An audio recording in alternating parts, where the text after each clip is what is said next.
Powell River Sunshine Coast. Thank you.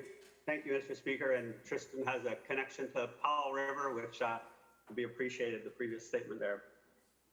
Recently, a banner was hung between two welcome poles at the Pender Harbor High School, threatening that if certain statues of historical Canadian figures were toppled, so too would those poles. In another incident, the word Concord was spray painted onto a recently erected highway sign that included the Sechelt language name of Madeira Park, Salalus.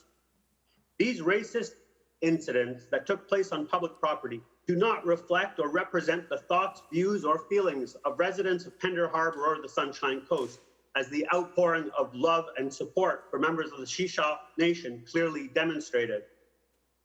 But while we may not want to be associated with the people who committed these offenses, their views unfortunately do exist within the fabric of our communities.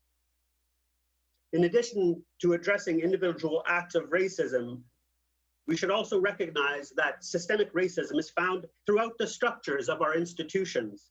It allowed the abduction of Indigenous children into residential schools.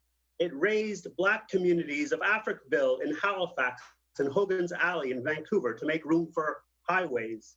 It returned away the vessel Komagata Maru from Vancouver Harbor, along with its desperate, mostly Sikh passengers. It rounded up Canadian Japanese, including 129 from the Sunshine Coast, and sent them to internment camps and stole their property. Systemic racism creates and perpetuates deep inequality in our society and results in poorer health and well-being outcomes for those targeted.